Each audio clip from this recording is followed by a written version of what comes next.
Welcome to Easy Podcasting. This is an online training course brought to you by My Podcasting Experience, located at www.mypodcastingexperience.com. This will be a series of short tutorials to try to get you into the world of podcasting.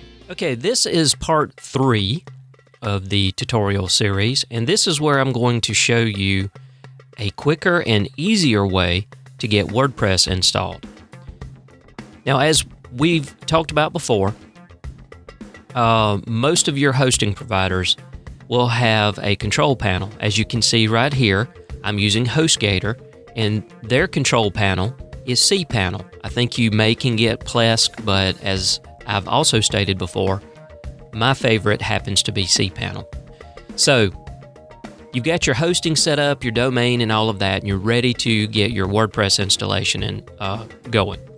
So log into your control panel, and with this example, you scroll down to the bottom, somewhere close to the bottom where it says Software/Services, and you have this icon right here, Quick Install. So you go there, and the Quick Install is a set of programs, software, that you can install on your websites. As you can see, there is a pretty decent list of software that has been set up to make installation very, very easy.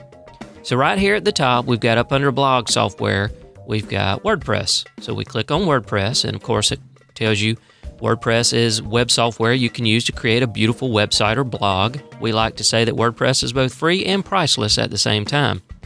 It tells you what version it is, what size it is, and where the official site is. If you'll recall in part 2, WordPress.org is where I told you to go and download the software. Well, you don't have to worry about doing it if you go this route.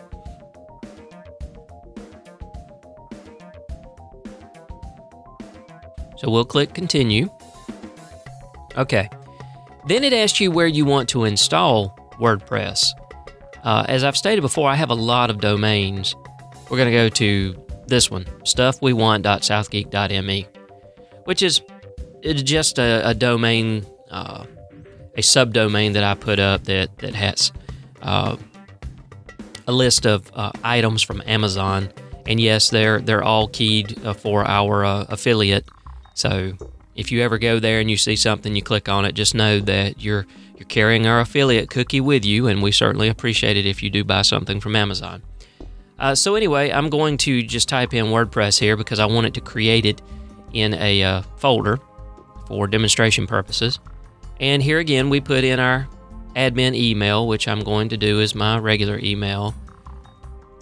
Test blog, admin user, and first and last name, which you don't actually have to do.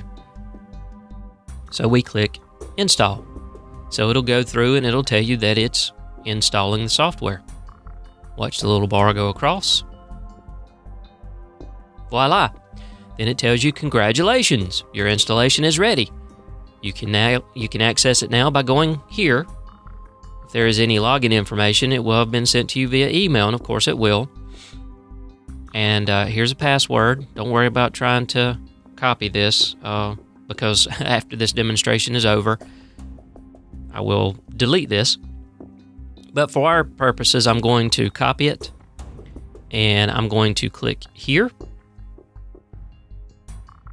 which opens another tab, and this is our website. Now, if I want to log in, come down here, and as in part 2, type in username. Here I'm going to paste this long, complicated password, which you'll want to change because you'll never remember what it is.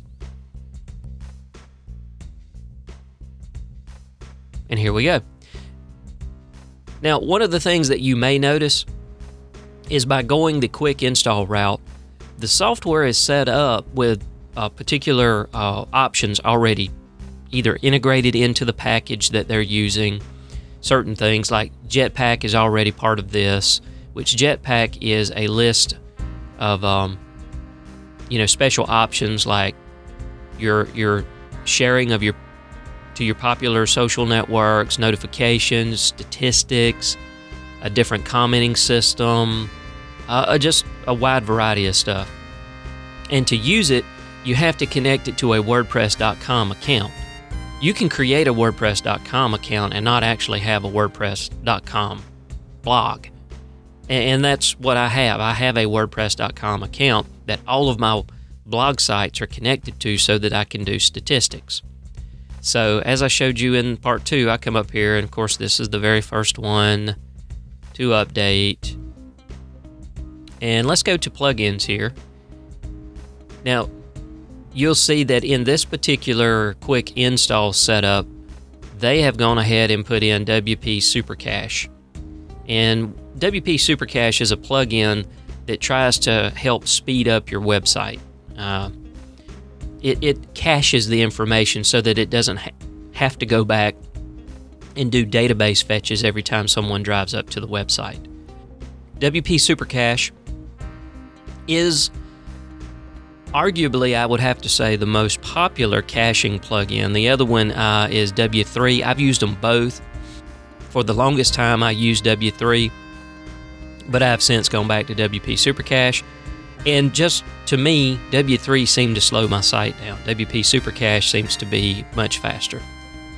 So anyway, that's it. You are now ready to go in and finish setting up your blog site, getting it ready for the additional plugins that I'm going to show you in the next tutorial, as far as what you need to podcast. So, and now you can go back to Quick Install, and you can go back to cPanel, and you're done. So, thanks for watching this tutorial. I'll see you in the next one.